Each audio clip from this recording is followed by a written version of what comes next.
Hello guys, welcome to my channel. We're going to do my favorite thing in the world. Today, we're going to take a test. I don't know why I'm always so excited about tests, but there are a few things that I really want to share. And I took TOEFL twice in my life. The first time I took it was in 2014 when I was going through the admissions process. And I scored 30 out of 30 during my speaking part, and the second time I took TOEFL was in 2020, and I took the online version of the test, and again, I scored 30 out of 30 on speaking. So, speaking is something that, a lot of people are afraid of, but hopefully this video will put you at ease. Hopefully this video will make you more confident in your speech, because there are a few things that you can learn before the test, and if you spent enough time preparing, even just by watching this video, it will be a lot easier for you to take the test. Now, we're going to go through actual TOEFL speaking questions, but before we dig deeper into the actual questions, I want to work with your mindset. I don't know, but anyways, I want you to stop and realize that if you're starting this TOEFL prep, that means you're done with actually learning English. Your TOEFL prep has nothing to do with learning grammar, learning new words. Yes, you might refresh some ITMs in your memory because you want to use them during your writing part, because this is where they really pay attention to your beautiful language, and also during your speaking part. If you say things like, "Oh, this trip was good, my friends thought it was good, and I thought it was good." Of course, that sounds a little bit boring, and of course, test makers want you to speak using different words.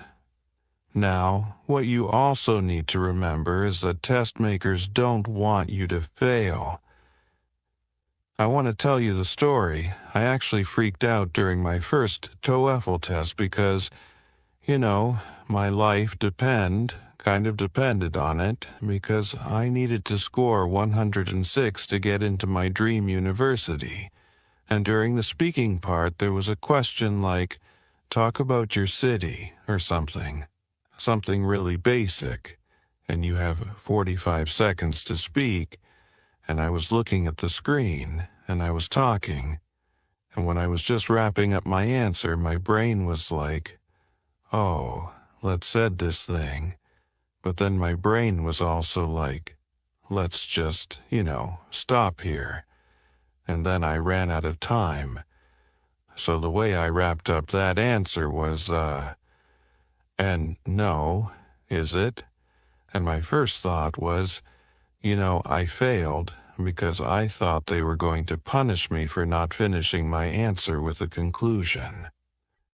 Turns out that didn't really matter, and I got 30 out of 30. So, I want you to realize is that the structure of the test is super predictable.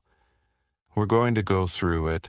You're going to know exactly how the questions look, and you're going to know exactly how to structure your answer. And it's okay if you don't finish your question number 1 with a conclusion.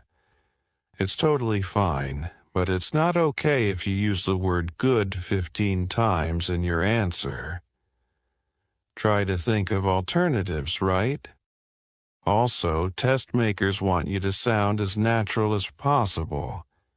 So, if you pause, if you think for a couple seconds, that's totally okay. They don't want all the students to become robots who speak as if their voice is generated by AI. No mistakes, no pauses. Everything is super nice and clean. No, they don't want that, Dot. They want real humans. So, just again, relax. Because when we're relaxed, our language just flows out of us. You just sound more natural. Oh, And another thing I wanted to add is that I took my TOEFL test before starting this channel, and my speech was so much worse. Anyways, let's get into it. Please get ready. I need you to take a piece of paper, and I want you to take a pen because this is something you're allowed to do during the exam, and I really want you to take advantage of that because you're going to write things down. Now, I'm going to use a link that's in my description so you can go ahead and check it out later, after this video. So, there is a website called ets.org.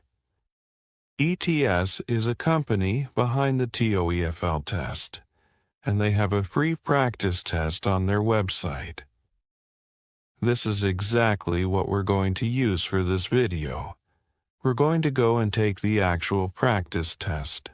Now, in this video, I will give you some templates, some phrases that you can learn, so you can start your answers to different questions. And you can also find all of the templates that I use, that my teachers have created, on the website called LinguaTrip, which is my company, where professional teachers will help you prepare for TOEFL. And I've also recorded some classes for you about my own experience.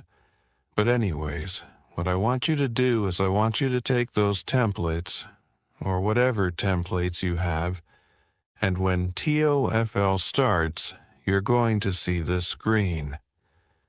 I'm going to look at my computer, so don't get confused, and they're going to give you some directions for the speaking section. Now, they are the same all the time, nothing changes. So, basically, this is your free time. If you read the speaking section directions before the test, then during the test, I want you to use your paper to write down templates for 4 questions. And this is exactly what I did during my tests. For the first question, you don't have templates. For the other questions, you do have templates. So, we're not going to do this now just because, also, regarding templates, use the ones that are more natural for you. Don't try to use something really sophisticated just because you saw it on our list of templates. Don't do it because, again, you want to sound as natural as possible. And they're going to read you all of these directions, and you're going to write down your templates. Okay, now let's start with question number 1. It's a question about a familiar topic. I was asked about my city or something, and I always ask about something really, something really familiar, something you encounter in your daily life. And here, you just speak clearly, speak your heart out, no structure, just talk. Okay, state whether you agree or disagree with the following statement. Then explain your reasons using specific details in your explanation. Learning through online courses is more effective than learning in the traditional classroom setting. If this were an actual test question, you would have 15 seconds to prepare your response and 45 seconds to record your response. Now, let's answer this question together. There are definitely pros and cons to both, right? I can argue that online learning is better. You can argue that offline education is something that you strive for. Anyways, it doesn't matter. Doesn't matter what you just answer, okay?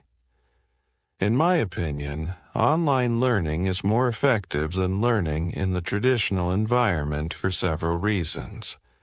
Reason number 1 is that you can learn anything from home. You don't have to travel. You don't have to apply for a visa. You don't have to move to another country. Everything is accessible from your computer, your laptop, or your phone. The second reason is that online classes tend to be more affordable compared to offline learning. That means you can learn a lot more for the same amount of money.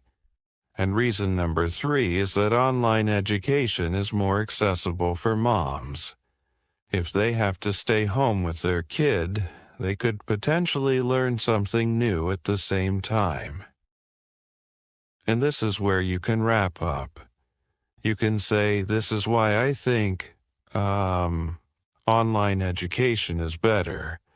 Or you can just stop right there. That, quote, "'s it. This is your answer, okay? By the way, it's not just me providing these answers. I also asked our teacher Anastasia to give feedback about my answer. Whether it was well structured, whether I made some mistakes, and overall to grade me according to TOEIC grades. She has helped so many students get over 100. So I am excited to see what she thinks about my answers. A real answer is effective, as she responded directly to the question in her opening thesis and presented clear arguments that support her main idea. There were no serious grammar errors, and her pronunciation and intonation were good. Rather than using reason number 1, it's more natural to simply say first. You can. Providing 2 well-elaborated reasons is better than giving 3 rush reasons. For example, Marina could have elaborated on one of the examples by sharing a personal experience of successful online learning. Learning repetition is another issue, Marina repeated. Learn 6 times, online 3 times, and reason 4 times, which will be reflected in the AI report. Having 2 reasons here would have helped to avoid excessive repetition. I also recommend avoiding repetitive sentences such as, "You don't have to do this," "You don't have to do that," and using well-developed sentences instead.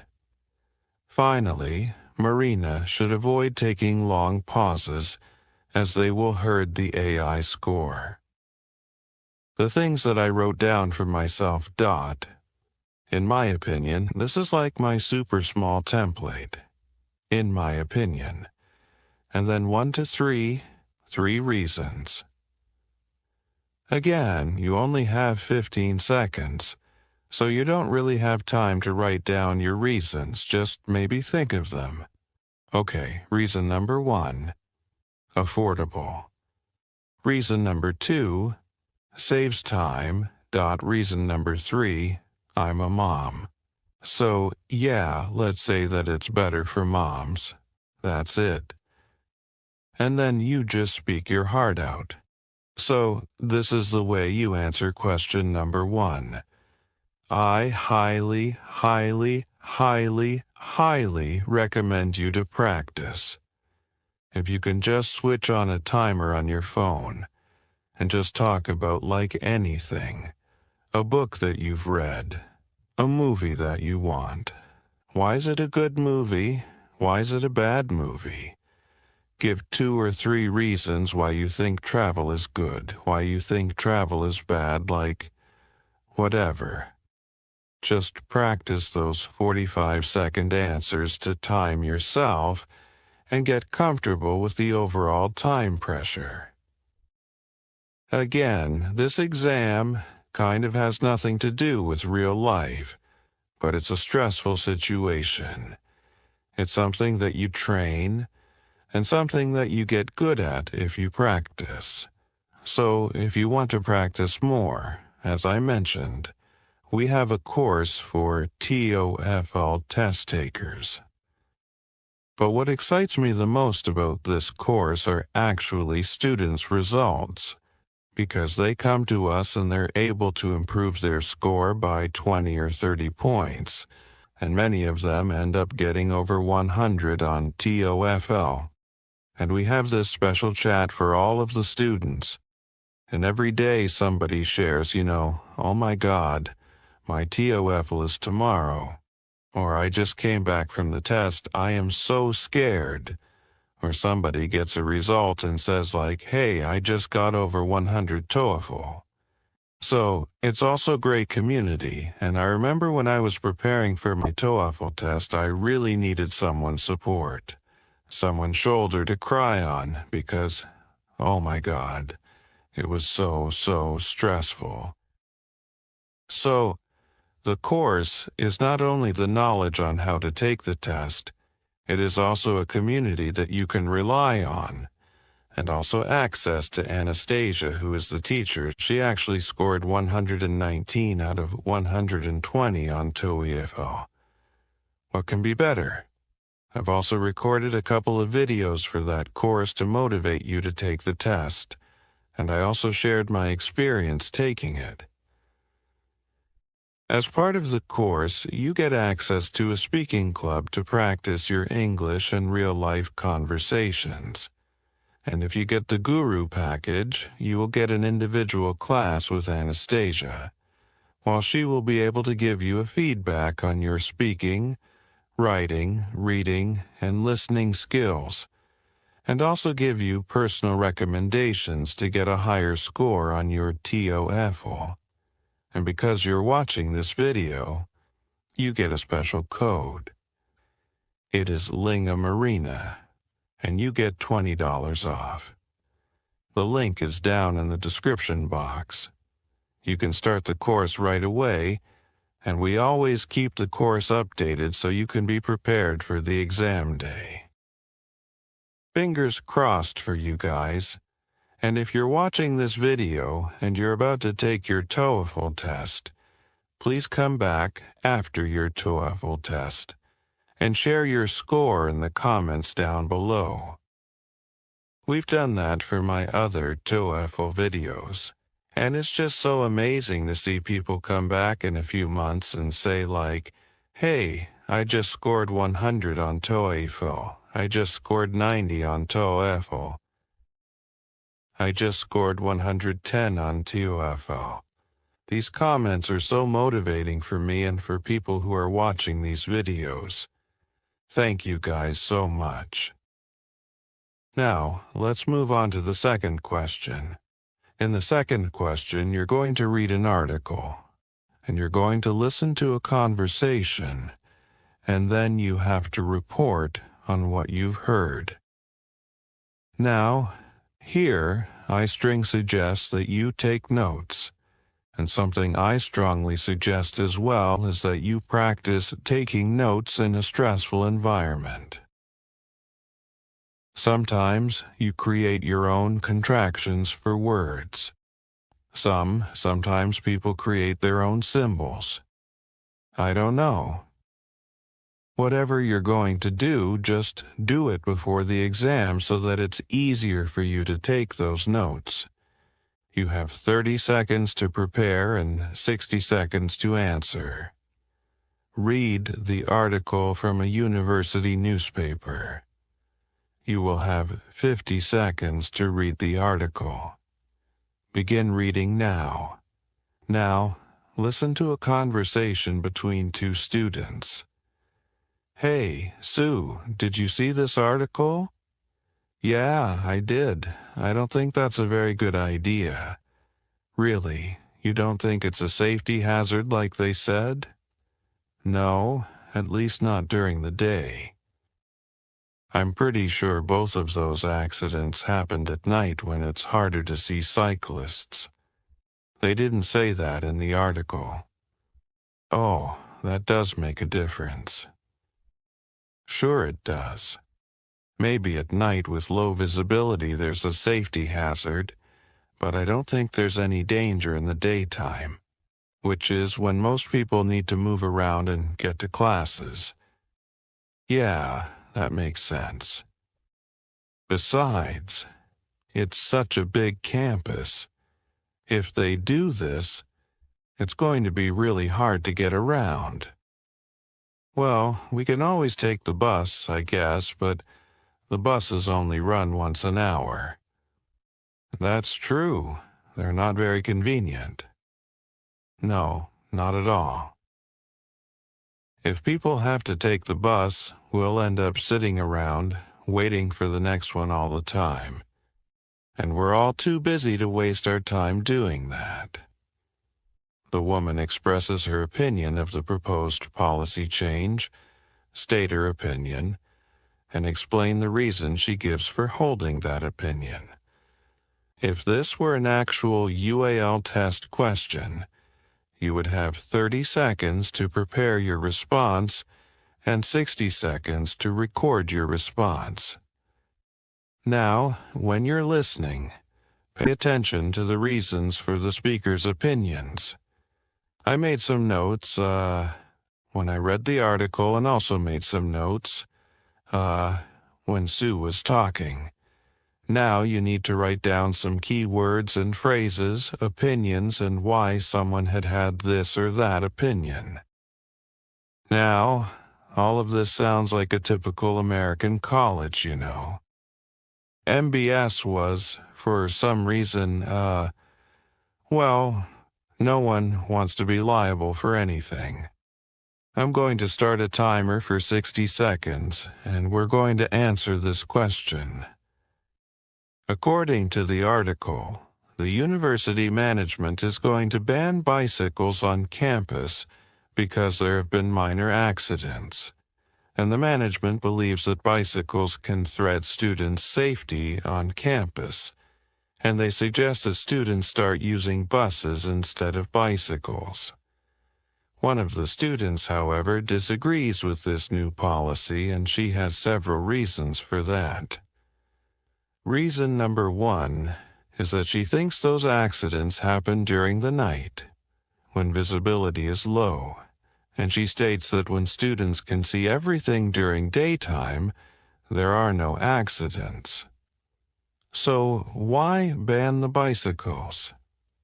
Another reason why she disagrees with this new policy is that the solution that the university suggests doesn't really work for her. She mentions that buses only run once an hour, and the campus is huge, which means there will be a lot of waiting and a lot of time wasted. This is why Sue doesn't like the new policy. Okay, should be good. So here you actually have the structure. Did you notice that I mentioned what we've read in the article? I mentioned that Sue disagreed, and I also gave a couple of reasons why she disagreed, and then I wrapped up. This is why Sue doesn't like this new policy. That's it. It's important to keep the reading summary to about 15 seconds for question type 2.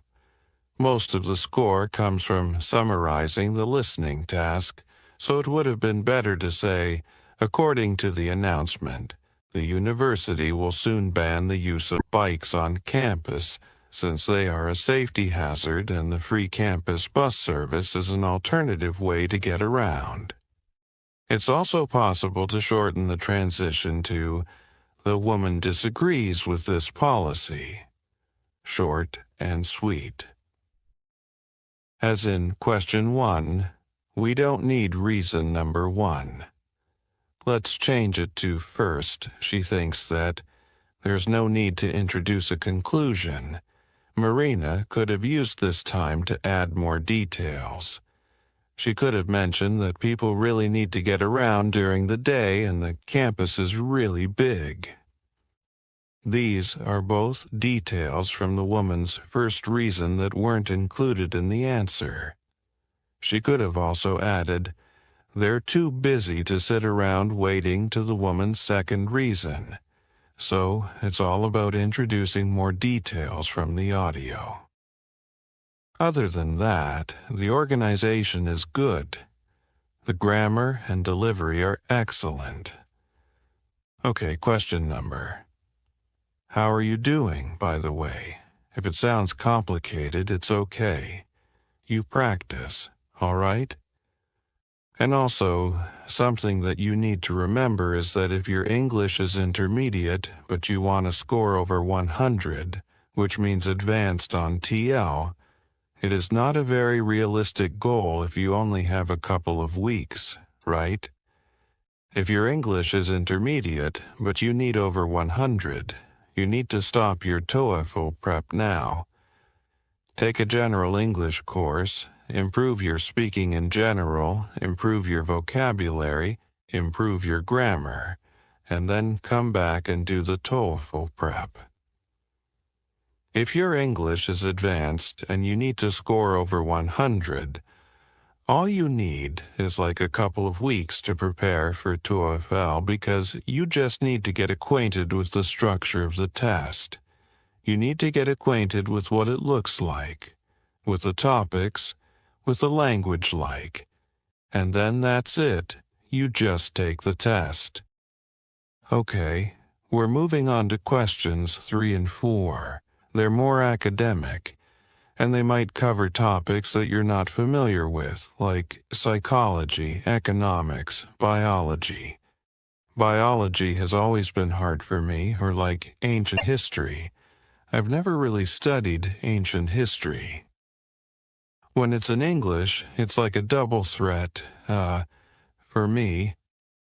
Anyways, we're all students here, so we're going to move on to question number 3 and 4. What I suggest, just for these questions, and for TOEFL in general, read as many academic articles as possible. Watch BBC YouTube videos, watch TED Talks, just to get acquainted with terminology. In question 3, you're going to read a passage about an academic term or concept. Then you listen to a lecture about the same topic. You'll have 30 seconds to prepare and 60 seconds for speaking. They're not generous with their timing at all. Well, here, please take notes like this is where things get a little bit complicated. Not as complicated as in reading. Reading is the hardest part for me because it's super stressful, you know. Your test just starts. Speaking is easier, but if you hear some terms, write them down. If you hear some facts, numbers, write them down. And remember, this is an English language test, not a chemistry test, not a psychology test. They do not expect you to know everything on the topic. They just expect you to speak good English. That's it, all right? And next, now read the passage from a psychology textbook. Psychology, you have 45 seconds to read the passage. Begin reading now. Now, listen to part of a lecture on the topic in a psychology class. This happens all the time with kids in schools. Say there's a little boy or girl who's just starting school. Well, they're not really used to the rules about proper behavior for a classroom, so at the beginning they might, interrupt the teacher, walk around the classroom when they're supposed to be sitting down, just misbehaving in general. Okay. But what happens? Well, the teacher gets angry with them when they act this way. They might get punished. They have to sit at their desks when everyone else is allowed to go outside and play, and they certainly don't like that. Soon, they'll learn that this kind of behavior gets them in trouble. They'll also learn that when they raise their hand to talk to the teacher and sit quietly and pay attention during class, they're rewarded. The teacher tells them she's proud of them and maybe puts little happy face stickers on their homework. Now that their behavior gets a good reaction from the teacher, the kids learn to always act this way in class and not behave the way they used to. Using the example from the lecture, explain what behavior modification is and how it works. If this were an actual test question, you would have 30 seconds to prepare your response and 60 seconds to record your response. The text introduces the concept of behavior modification. It states that if, after some action, a person experiences positive reaction, then the person will continue with these actions. However, if he or she receives negative reaction, they will modify their behavior in order to maximize positive reaction. The professor explains this concept with an example of kids who just started school. If kids start walking around when they're not allowed to, if they start interrupting the teacher, they get negative consequences, and they don't like it, so they eventually modify their behavior. However, if they listen to the teacher, if they raise their hand when they want to answer, they get a sticker with a happy face from the teacher. They get a positive reaction, and this way they learn how to always act in a way that gets a positive reaction from a teacher. This is how the professor explains the concept described in the article. My notes as always. Regarding questions 3, the summary of the reading text is way too long. Maria spent about 25 seconds on that when 15 is the recommended amount. It's better to say the reading is about behavior modification, which is when we change our behavior based on our knowledge of its consequences. I like the transition to the lecture summary. Also, nice use of so as a conjunction and however as a transition. There is no need for a conclusion at the end. Instead, it's better to just include additional details from the lecture. For instance, Marina could have said the teacher gets angry and students are punished, instead of just saying there are negative consequences. She could have mentioned that, when they act nicely, the teacher says he or she is proud of them. Basically, a few more straight details could have been added if Marina cut the conclusion and shortened the reading summary. That would increase her topic development score from the human rater and probably improve the vocabulary score from the AI. The delivery remains fantastic, but it's important to watch out for pauses. They are infrequent. But if your target score is high, every bit matters. The AI score will definitely be way lower than the human score for this question, and it's entirely because of vocabulary. Marin should avoid repeating they and if they. It's possible to say when it's not permitted instead of when they're not allowed to, or start interrupting instead of if they interrupt, and raise their hand instead of if they raise their hand. Our last question, and then we're done. Done. Listen to part of a lecture in a business class. If a consumer has to choose between two products, what determines the choice? Assume that someone, a purchaser, is choosing between two products that cost the same, okay? If people have a choice between two identically priced products, which one will they choose? They choose the one they think is of higher quality, of course. But what does it mean for a product to be a high-quality product? Well, business analysts usually speak of two major factors of quality. One factor is reliability, and the other is what we call features. So, reliability. What's reliability? Well, a product is reliable if it works the way we expect it to work, if it can go a reasonable amount of time without needing repairs. If a product, a car, for example, doesn't work the way it should and needs repairs too soon, we say it's unreliable. So, Product reliability means basically the absence of defects or problems that you weren't expecting. It used to be that when people thought about product quality, they thought mainly about reliability. Today, it's different. People do still care about reliability, don't get me wrong. It's just that manufacturing standards are now so high that, well, take cars for example. Today's cars are very reliable, so reliability is important, but it's not going to be the deciding factor. So if reliability isn't the deciding factor anymore, what is? Features.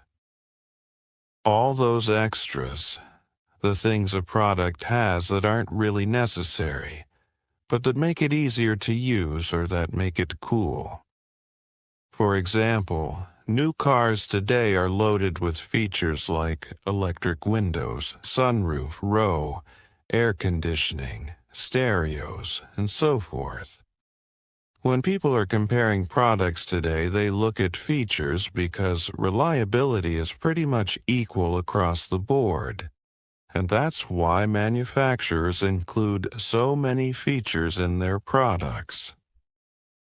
Using points and examples from the lecture, explain the two major factors of product quality and how their role in consumer decision-making has changed. If this were an actual test question, you would have 20 seconds to prepare your response and 60 seconds to record your response. At the beginning of the lecture, Professor describes what determines consumers' choice if the cost of two products is the same. Of course, if the cost is the same, the consumer is going to choose a high-quality product. And she says that a higher quality product is characterized by reliability and features. By reliability, she means that the product works the way we expect it to work. By features, she means that the product is cool. However, the professor mentions that today things have changed, and she provides examples from the car industry. Cars in general became very reliable because of manufacturing process. This is why most of consumers make their choices based on features, whether the car has a stereo or any other things that make it cool. All in all, the professor mentions that cars are more reliable nowadays, so reliability is no longer a deciding feature. In terms of the structure, I think Marina wasted too much time at the beginning introducing the general theme. I recommend saying, the lecture describes two things that help customers choose between two similar products. First, and go into detail, the score is based on your ability to summarize the lecture, so it's important to focus on those. Test takers who waste too much time at the beginning won't be able to include many details related to those two things, which is what happened in this answer. Because of the poor structure, Marina wasn't able to include many details. She barely talked about what makes a car reliable, how a reliable car doesn't need many repairs, and about the kinds of features that make a car great. So, the key to this question is to focus almost exclusively on the two things mentioned in the lecture. The things I liked about this answer are an effective use of this as wise a transition, solid delivery, and good grammar. To get a high score for this question type, it's important to use transitional phrases like, as a result, consequently, moreover, for example, and therefore. Focus mostly on the examples and use a mix of simple and compound sentences. Overall, this would score a solid 25. It's important to keep in mind that your total speaking score may fluctuate depending on the question topics you get. This attempt was not Ariel's best, however, with more practice, she can easily achieve a score of 30, which she has accomplished previously. Here are a few tips for those who want a high score. Number 1. Speak fluently and without hesitation to maximize your score. This will really please the automated scoring software. Number 2. Use descriptive words and avoid redundancy to increase the vocabulary score given by the AI. Number 3. When answering integrated questions, provide as much detail as possible from the listening tasks. For questions 3 and 4, spend 15 seconds summarizing the reading and then move on to discussing the listening task. And number 4, speak clearly and with good intonation. Make sure your pronunciation and intonation did not hinder comprehension. Marina does not have a problem with this, but I know many students who lose points due to poor pronunciation. Thank you so much, Anastasio, for providing feedback. Thank you so much, guys, for watching this video up to the very end. I know it was a lot, I know, but you only take TOEFL maybe like a couple times in your life. I took it twice, you might need to take it, 3 or 4 times, but it's okay. It's an experience, and, enjoy it while you can. Okay, thank you so much. Please subscribe to this channel, and please do not forget to like this video. If your TOEFL test is, in, a couple days, comment down below, and get positive energy from other students because this is something a lot of us need before the test.